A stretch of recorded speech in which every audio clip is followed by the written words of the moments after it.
کہ اسلامی روزوں اور دیگر مذاہب میں بھی، جیسے پہلے سوال میں آپ نے ذکر کیا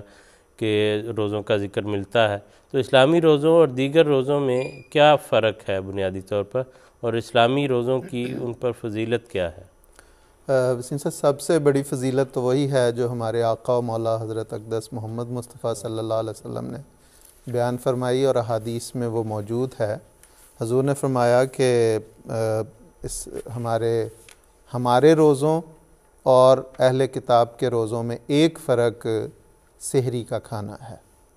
یعنی سحری پہ ہم اٹھتے ہیں، وہ اس وقت ہم کھاتے ہیں۔ تو اس میں دراصل اس کے پیچھے حکمت یہ ہے کہ اسلامی روزوں کی سب سے بڑی فضیلت یہ کہ اللہ کے ساتھ تعلق پیدا کرنے کے لیے، کیونکہ قرآن کریم نے جہاں روزوں کا ذکر فرمایا،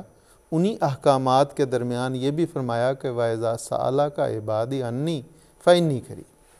کہ حضور صلی اللہ علیہ وسلم نے فرمایا کہ جب میرے بندے تم سے میرے متعلق پوچھیں تو انہیں بتاؤ کہ میں قریب ہوں، اور ساتھ ہی یہ فرمایا وَأُجِيبُ دَعْوَتَ الدَّاعِ إِذَا دَعَانِ، یہ بھی اسی میں ہے کہ جب کوئی پکارنے والا مجھے پکارتا ہے تو مجھے ملتا۔ اسی لیے حضور صلی اللہ علیہ وسلم نے روزے کے متعلق جو احادیث میں کثرت کے ساتھ روزوں کی فضیلت ہے، اس میں یہ ہے کہ اللہ تعالیٰ فرماتا ہے کہ ابن آدم کے سارے عمل جو ہیں ان میں سے روزہ جو ہے وہ خاص طور پہ میرے لیے ہے اور میں ہی اس کی جزا ہو جاتا ہوں۔ بعض محدثین نے کہا کہ اللہ تعالیٰ سے ملنے کا بہترین ذریعہ یہ روزہ ہے، اور ہم دیکھتے ہیں کہ انبیاء خاندان نبوت کا یہ ایک سنت رہی ہے۔ حضرت مسیح موعود علیہ السلام نے بھی اس کا ذکر کیا کہ ایک کثرت سے روزے رکھے جاتے ہیں، اور حضور نے فرمایا کہ میں نے کثرت سے روزے رکھے اور اس کے بعد اللہ تعالیٰ کے غیر معمولی فیوز اور غیر معمولی برکات نازل ہیں۔ تو یہ سارا خیر ایک لمبی بات ہے، لیکن جو موٹا فرق یہ ہے کہ ہمارے روزے اور پہلی امتوں کے روزے، جس طرح قرآن کریم نے ذکر کیا کہ پہلے بھی کیا گیا، فرض کیے گئے ہیں، اس میں کئی فرق ہیں۔ پہلے روزے بعض اوقات یہ ہوتے تھے کہ اس میں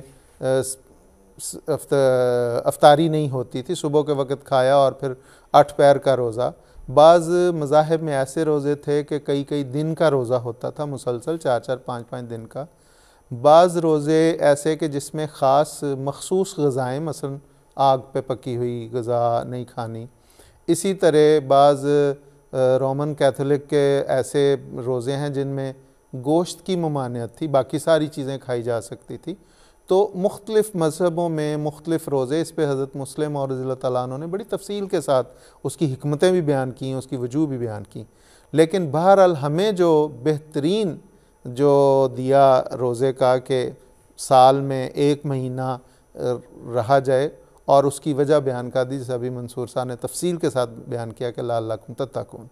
لیکن یہ تو اس کی جس طرح فرمایا کہ روحانی اور جسمانی اس کے بہت سارے فوائد، بہت ساری فضیلتیں ہیں۔ کچھ میں نے ذکر کیا حدیث میں، حضور صلی اللہ علیہ وسلم نے، جیسے میں نے عرض کی کہ بہت ساری، حضور نے فرمایا یہ وہ مہینہ ہے جس میں انسان جو عمل کرتا ہے وہ 70 گنا اس کی عام دنوں سے زیادہ اس کا ثواب ملتا ہے۔ اسی طرح اور بہت کثرت کے ساتھ حضور صلی اللہ علیہ وسلم نے